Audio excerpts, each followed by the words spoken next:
English with के sir channel में आप सभी लोगों का स्वागत है। आज मैं आप सभी के लिए लेके आऊँ टॉपिक स्पीच, जो कि माध्यमिक शिक्षा बोर्ड में विशेष कर आता है और अन्य एग्जाम्स में भी आता है।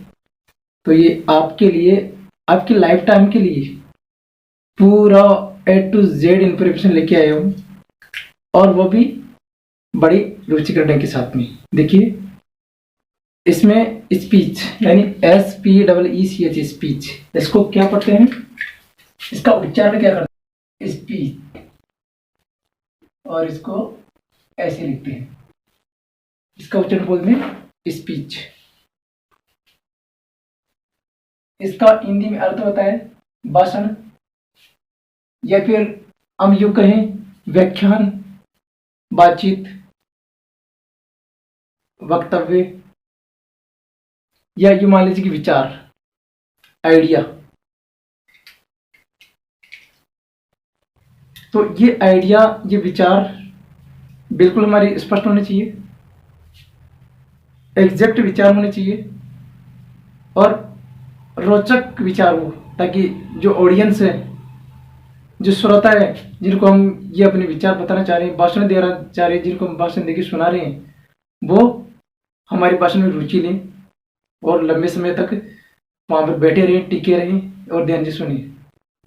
आपने देखा होगा बहुत सारे जैसे नेता लोग होते हैं, भाषण देते हैं, राजनेता होते हैं, जैसे PM CM वगैरह होते हैं, तो भाषण देते हैं तो पब्लिक वहाँ पर बैठी रहती है, क्योंकि उनसे भाषण में कुछ इंटरेस्टिंग होती है, कुछ काम की बातें होती है। ठीक इसी प्रकार एक आम आदमी भी भाषण दे सकता है।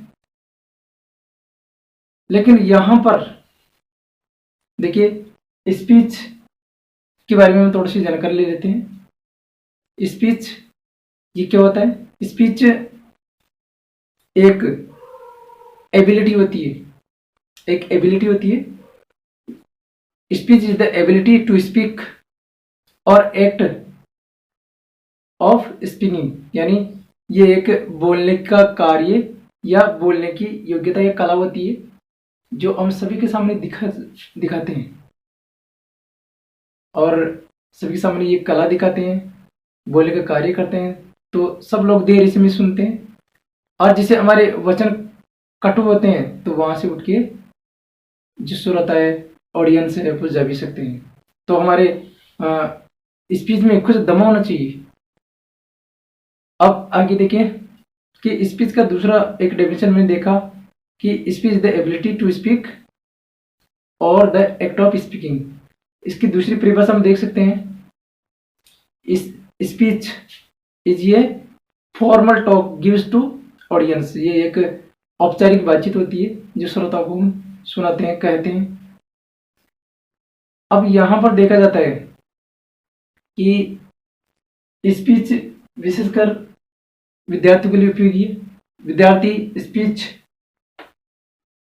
बोलते हैं, 15 अगस्त 26 जनवरी को बोलते हैं, लेकिन परीक्षा में विशेषकर ये आता है, तो परीक्षा में इसको हम लिखे आते हैं। बोर्ड एग्जाम, लोकल एग्जाम, सभी में इसको लिखे आना पड़ता है। और उसका लिखने का जो टेंस और जो काल होता है, लिखने का जो काल होता है, वो प्रेजेंट टेंस होता है, यानी इसको प्रेजेंट टेंस में ही बोलते हैं और प्रेजेंट टेंस में ही परीक्षा में लिखेंगे। तो इस प्रकार प्रेजेंट टेंस में इसको लिखते हुए बहुत सारी चीजों को हम ध्यान में रखेंगे, ताकि सारी चीजें हम इस स्पीच में यानी भाषण देते समय कवर कर सकें, यानी सब कुछ बोल सकें।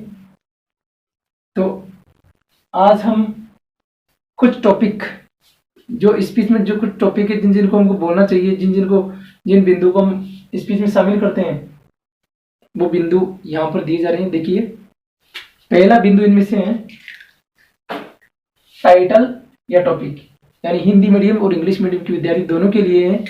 ये इंग्लिश का है और ये इधर हिंदी भाषा में लिखी हुई है, जैसा कि आप देख पा रहे हैं। अब इसी प्रकार देखिए, टाइटल या टॉपिक, यानी भाषण का कोई भी टाइटल होता है, टॉपिक होता है, तो उसको हम लिखते हैं परीक्षा में। और या फिर जैसे अगर बोलते हैं किसी विशेष अवसर पर, किसी ओकेजन पर, किसी फंक्शन में, तो ये स्पीच होता है, वो टाइटल ही होता है, टॉपिक होता है। लेकिन परीक्षा में इस टॉपिक को हम परीक्षा में लिखते हैं और वो भी प्रेजेंट टेंस में लिखते हैं। तो पहले यहाँ पर शिक्षक परीक्षा में कोई भी टाइटल आता है, कोई भी टॉपिक आ सकता है, कोई भी स्पीच आ सकता है, यहाँ पर कि हम अपनी तैयारी करके जाते हैं, लेकिन फिर भी परीक्षा में कोई सा भी टॉपिक दे सकते हैं, प्रश्न पत्र में कोई सा टॉपिक आ जाता है और उसको हमको लिखना पड़ता है। लेकिन उसको लिखने के लिए ये पूरे टॉपिक होने जरूरी है, तभी हमारा पूरा स्पीच कहा जाता है और वही सफल स्पीच माना जाता है, भाषण माना जाता है। टाइटल टॉपिक पहले लिखेंगे, तो हमेशा ध्यान रखें टाइटल टॉपिक को कैपिटल अक्षर में लिखें, इंग्लिश के बड़े अक्षर में लिखें।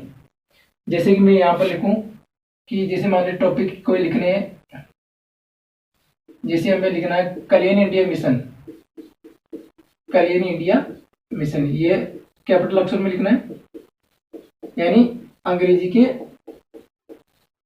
बड़े अक्षरों में, कल्याण इंडिया मिशन। इसको पृष्ठ के बीचों बीच में लिखना है, जो परीक्षा में लिखेंगे पृष्ठ के बीचों बीच लिखना है कल्याण इंडिया मिशन, इधर दाएं और बाएं भी नहीं जाना चाहिए। इसी प्रकार देखो फॉर्मल एड्रेस, अब हम टॉपिक लिखेंगे, इसके बाद में फॉर्मल एड्रेस जैसे भाषण में जैसे बोलते हैं, शुरू में आते हैं कि आदरणीय प्रधानाध्यापक, मुख्य अतिथि, विशेष अतिथि और गांव से पधारे हुए लोग, अध्यापक, विद्यार्थी, सभी सम्मानीय जन, तो ये बोलते हैं। तो ये औपचारिक संबोधन हम करते हैं, तो इसको बोलते हैं औपचारिक संबोधन को फॉर्मल एड्रेस। औपचारिक रूप से सभी लोगों को हम संबोधित करेंगे, तो वहां पर परीक्षा में हम लिखेंगे तो वही चीजें लिखेंगे जो हम बोलना चाह रहे हैं, जो लोग वहां पर उपस्थित है उन सभी को हम संबोधित करेंगे। आगे मैं आपको और इसके अलावा टॉपिक बताऊंगा, क्लियर हो जाएगा बिल्कुल, डोंट वरी, आप चिंता न करिए। 100% आपकी सभी की समझ में आएगा, कमजोर से कमजोर लड़के की समझ में आएगा, लेकिन इसको वीडियो को थोड़ा देखते रहें। अगला टॉपिक है वेलकम। वेलकम देखिए, टाइटल एंड टॉपिक, शीर्षक, फॉर्मल एड्रेस यानी संबोधन हुआ, औपचारिक संबोधन, वेलकम स्वागत, सभी लोगों का मौखिक स्वागत करें। अब सभी लोगों का मौखिक स्वागत करें, यहाँ पर सभी लोग जो औपचारिक रूप से जिनको हम संबोधित कर रहे हैं, जो लोग वहां पर उपस्थित है, सभी को हम मौखिक रूप से कहेंगे, धन्यवाद देंगे कि आप यहाँ पर आए। जैसे मान लीजिए a warm good morning to all of you, तो ये सभी हम यहाँ पर परीक्षा में बोलने की जगह लिखेंगे। इस प्रकार अगला टॉपिक देखिए, सेल्फ इंट्रोडक्शन यानी परिचय। जो भाषण देने वाला है उसका परिचय भी यहाँ पर संक्षेप रूप में देना पड़ता है, उसका परिचय संक्षेप रूप में देना पड़ता है, खुद का परिचय संक्षेप में दे कि उसका नाम क्या है, नाम या उसका ऑक्यूपेशन, या जैसे मान लीजिए विद्यार्थी है तो विद्यार्थी। अब इसी प्रकार देखो सेल्फ इंट्रोडक्शन का परिचय देंगे। इसी प्रकार थैंक्स फॉर गिविंग चांस, अब अपना परिचय देने के बाद में, खुद का परिचय देने के बाद में भाषण का अवसर देने है तो भी धन्यवाद देंगे कि जिसने आपको, जिन्होंने आपको भाषण देने के लिए मंच पर बुलाया, तो उसके लिए भी कुछ एक दो शब्द बोलेंगे, यानी उनका नाम नहीं लेंगे, लेकिन जैसे आपको मौका मिला भाषण देने का, इससे संबंधित कुछ वर्ड्स आप बोलोगे, तो ये भी है अवसर। अवसर यहाँ पर हिंदी और इंग्लिश दोनों चीज लिखी हुई है, बहुत ही अच्छी ट्रिक है, देखते रहिए। अगला है थैंक्स फॉर गिविंग 10 चांस, हो गया। और इसके बाद में impressive introduction of the title और टॉपिक, यानी इम्प्रेसिव इंट्रोडक्शन यानी प्रभावशाली परिचय होता है किसी टॉपिक का और शीर्षक का, यानी प्रभावशाली परिचय किसी भी, जिसे हम निबंध लिखते हैं उसकी शुरुआत करते हैं, तो उसके लिए एक प्रभावशाली मुहावरे, कथन, लोकोक्तियां आदि का हम प्रयोग करते हैं, ताकि आगे आने वाले टॉपिक का हम जो सुनने वाले हैं या पढ़ने वाले उसको पहले से अंदाजा लग सके कि ये चीज बोली जाएगी, ताकि सुनने वालों में उत्साह बना रहे, रुचि बनी रही। इसी प्रकार देखिए भाषण का शुरुआत, रोचक प्रस्तुतिकरण, ये तो कोई मुहावरा भी याद कर सकते हैं, जो संगीत टॉपिक उसी से संबंधित हम मुहावरा याद करें, कथन, कहावती, कोई भी जो भी है। अगला देखो टाइटल टॉपिक डिस्क्रिप्शन, यानी शीर्षक का शब्द सीमा के अनुसार वर्णन। तो प्रभावशाली मौर्य कथन आदि के बाद में फिर इसका जो विस्तार देंगे, पूरे टॉपिक को, पूरे टाइटल को विस्तार से हम लिखेंगे। तो इसमें विशेषकर शब्द सीमा का जरूर ध्यान रखें। परीक्षा में कितनी शब्द सीमा में इसको लिखना पड़ता है, उस शब्द सीमा का जरूर आप ध्यान रखें, क्योंकि अगर शब्द सीमा से ज़्यादा लिखोगे तो हो सकता है आपके जो मार्क्स वो डिडक्ट हो सकते हैं। आगे देखिए, कंक्लूजन यानी निष्कर्ष।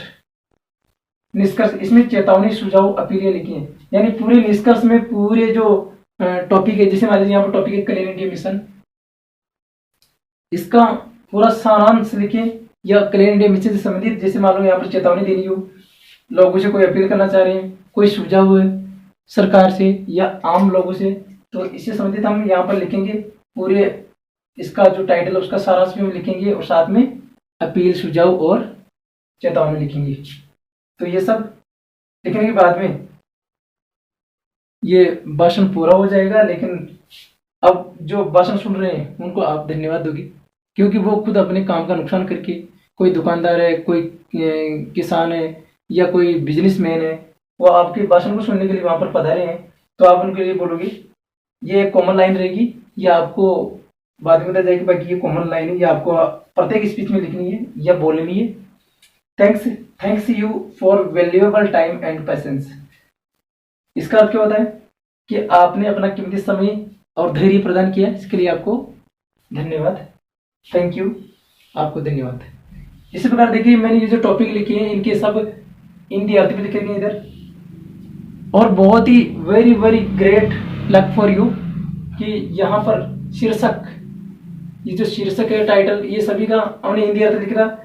हिंदी अर्थ लिखने के बाद में यहाँ पर ये देखिए, इधर शीर्षक से बना सी, एक सूत्र तैयार किया हमने, शीर्षक से बना सी, शीर्षक यानी टाइटल, सभी का हमने हिंदी का अंग्रेजी बना रखा है। तो शीर्षक शुरू में लिखेंगे, टॉपिक हो सकता है हम भूल जाएं स्पीच में क्या क्या आएगा, पहले शीर्षक लिखते हैं। इसके बाद में संबोधन करेंगे, तो संबोधन के लिए यहाँ पर लिखते हैं और स्वागत के लिए आएगा गत, यानी स्वागत में से गत शब्द को लिया है, संबोधन में स को लिया है, शीर्षक में पूरे इसको सी को अकेले को लिया है। तो इस प्रकार एक एक वर्ड लेके हम इसका हिंट बना लेंगे, जिससे हमको भूलने की कोई समस्या नहीं रहेगी। शीर्षगत परिचय में परि लिख दिया, अवसर में सर कर दिया, शीर्षक वर्णन में सी किया है, शीर्षक का वर्णन जो प्रभावशाली, और ये जो शीर्षक का वर्णन है और प्रभावशाली बातें शीर्षक मुहावरे कथन है, वो सब दोनों एक साथ इसमें आ जाएंगे। इस चीज़ का आपको ध्यान लक्ष्य रखना पड़ेगा कि प्रभावशाली स्टेटमेंट और डिस्क्रिप्शन दोनों आ जाएंगे। सा यानी सारांश, इसमें सारांश आ जाएगा, जो कंक्लूजन में सारांश, चेतावनी, अपील या फिर सुझाव है लोगों से मांग रहे हैं। इसके अलावा वाद, धन्यवाद, यानी लोगों को बाद में धन्यवाद देते हैं, तो ये चीजें। तो इसका फॉर्मूला हो गया, सी संगत परिसर शीशावाद करो, सी संगत परिसर शीशावाद करो। इस चीज को रट लो, इसको अच्छी तरह याद कर लो, ये फॉर्मूला है, बिल्कुल भूलोगे नहीं। और इन चीजों को आप, हालांकि भाषण में ये चीजें नहीं लिखोगे, ये वाली जो यहाँ पर टॉपिक लिखे हुए हैं, सिर्फ ये वाली लिखोगे। ये चीज आपको याद रहनी चाहिए सभी, ताकि याद दिलाने के हिसाब से हमने ये सब फॉर्मूला तैयार किया है। डायरेक्ट इधर जो चीजें आएंगी वो चीज आपको इंग्लिश में लिखनी है, जो हिंदी में लिखी हुई है। ये तो सिर्फ आपको याद दिलाने के हिसाब से मैंने फॉर्मूला तैयार किया है, और फॉर्मूला को आपको बिल्कुल अच्छी तरह याद करना, भूलना नहीं है। तो ये आपके ओपिनियन है, आइडियाज। तो और अब आगे, जैसे कि मान लीजिए हम लिखेंगे क्लीन इंडिया मिशन का एक स्पीच परीक्षा में, कैसे लिखेंगे देखते रहिए, आगे देखते हैं। आप इसका चाहे तो स्क्रीनशॉट ले सकते हैं, पहले देखिए, स्क्रीनशॉट ले लीजिए।